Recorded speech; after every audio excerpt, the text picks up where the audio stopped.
Today, I want to talk to you about a topic that is not discussed at all and should be, and it is adult ADD, ADHD, and why we're seeing a greater increase in diagnoses in adult ADD and ADHD, and ways to combat this. I'm really excited to dig into today's video topic because I know if you're like me, you might be dealing with some ADD, ADHD tendencies that are driven by your hormones, your gut, and overall inflammation inside your body. Let's dig into today's video. Who knew that adult hormones, gut imbalances, brain inflammation, and stress could trigger adult ADD and adult ADHD diagnoses? And you don't even have to have a diagnosis to know that maybe you're a little bit more scatterbrained, or you can start things, but sometimes finishing them or staying on task or not procrastinating or forgetting where your really important document is in your pile of documents that you don't want anybody to touch. I'm going to share with you some ways to support your brain and your neuroendocrine health. That is the underlying system inside our body, inside our brain, communicating with certain organs, glands, and functionality within your body that is leading to assorted ADD, ADHD symptoms that can be problematic for overall functionality. And I'm going to speak to you from personal experience because I have definitely felt that my hormones and my brain chemistry changed after I had our son Gabriel, who's now 6.5 years old. And I've noticed that my capacity to juggle more has increased, but sometimes my ability to focus in on single tasks has decreased. And there's definitely some explanation behind this, as women in pregnancy have super brains. And I feel like that is one of the things that we're not talking about at any great length with a lot of women who are presenting with ADD, ADHD as adults. There are triggers in our lives that can lead to greater symptoms of ADD and ADHD, and they are going to be food imbalances or intolerances, food sensitivities, food-based allergies, stress, the cortisol that I talk about, the hormone that is related to our stress response system and the mechanisms between fight and flight. Cortisol is a big factor in causing ADD, ADHD to present with a multitude of symptoms that are annoying for women and men. We also see an influence of hormonal imbalance, and certain preservatives and food dyes can trigger these symptoms, not just in kids, but also adults. And at the heart of ADD and ADHD natural management is going to be dealing with brain-based nutritional deficiencies. So today I'm going to go through a checklist, and I'll have this available for you to download for free, that includes all of the different brain-oriented nutritional components that if you're missing in your daily diet or are not supplementing fully, then we need to support your body and your brain with these supplements. Also, these will be all together in a protocol housed in my full script patient location. So you just need to type in your name and email if you haven't set up a patient account, and you'll have access to grab all of these with detailed information and ways to use them, dosing instructions, timeline, all that good stuff. So make sure you hit the description box below to get access to that information. So number one, magnesium has been clinically researched as a deficiency point specifically that can trigger ADD and ADHD symptoms. The severity of the symptoms, the severity of the micronutrient, micromineral imbalance in the brain. I like to recommend a complete complex magnesium.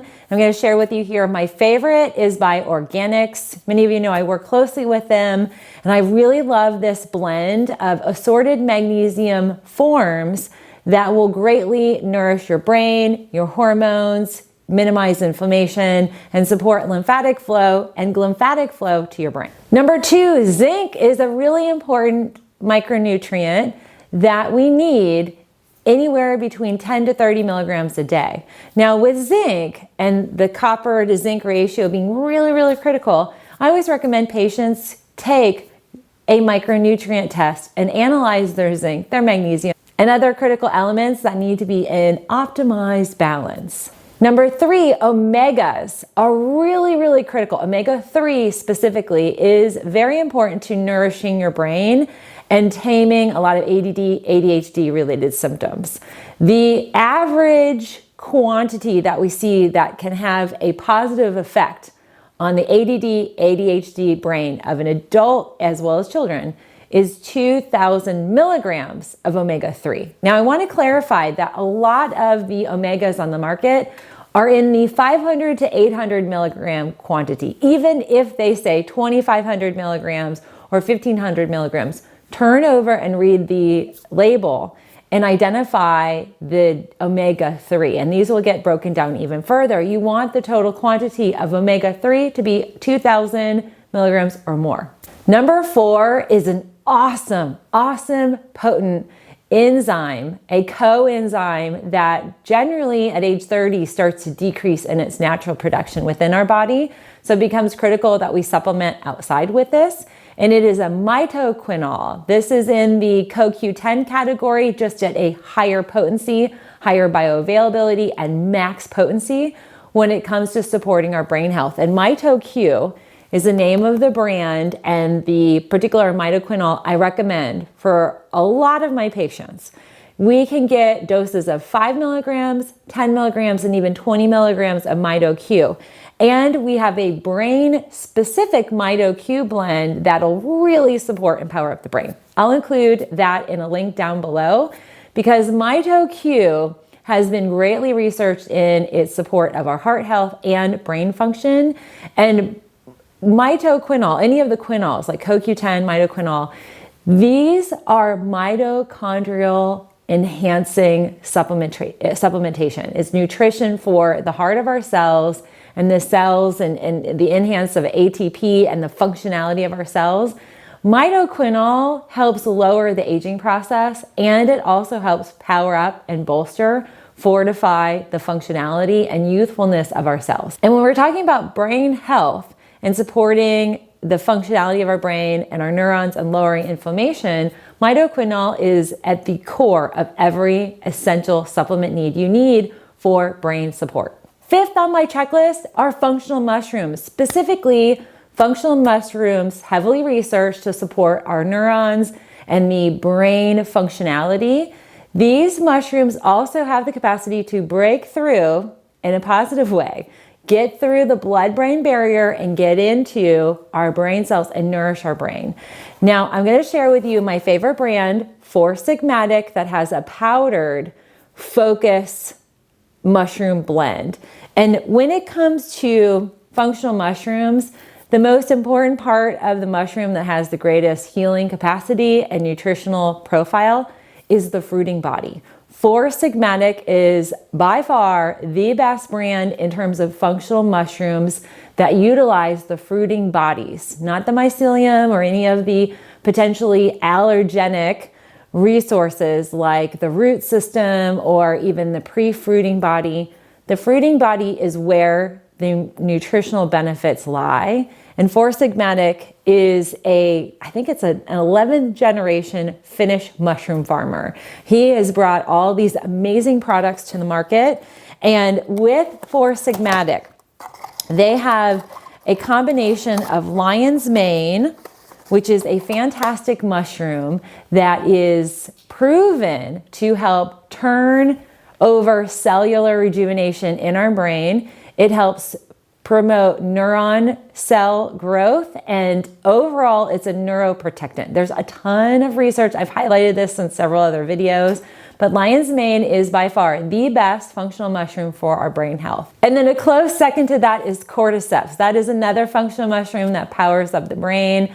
These two mushrooms are considered nootropic mushrooms, meaning they have the capacity to break through the blood-brain barrier. I'll post a link right here of a video where I talk a little bit about nootropics. But this lion's mane focus packet has rhodiola, it has rose hips, it has some mint, And then it has the lion's mane, which is its primary source. And the lion's mane is, oh my gosh, it's so great for your brain health.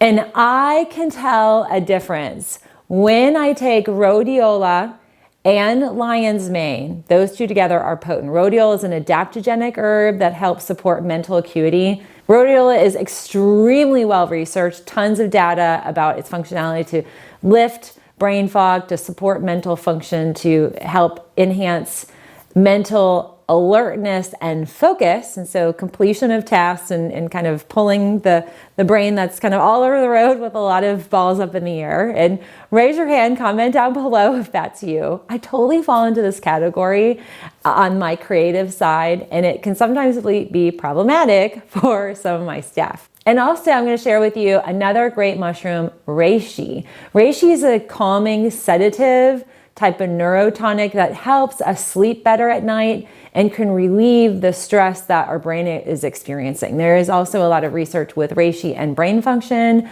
So lion's mane, cordyceps, and reishi, those are 3 powerful mushrooms you definitely want to add into your mix.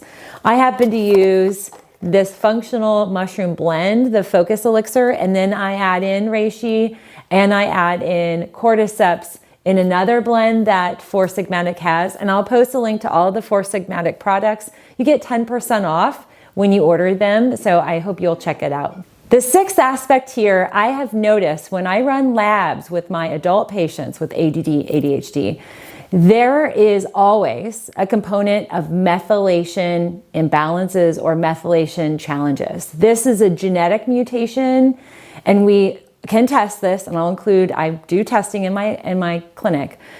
MTHFR is the methylation genetic defect. So if you know you already have MTHFR, there's a likelihood that there may be tendencies to ADD, ADHD because of the methylation component of assimilating, absorbing B12 and iron and having that be optimized in the body. There's also other detox elements there, and if you are interested in that, I can talk more in another video.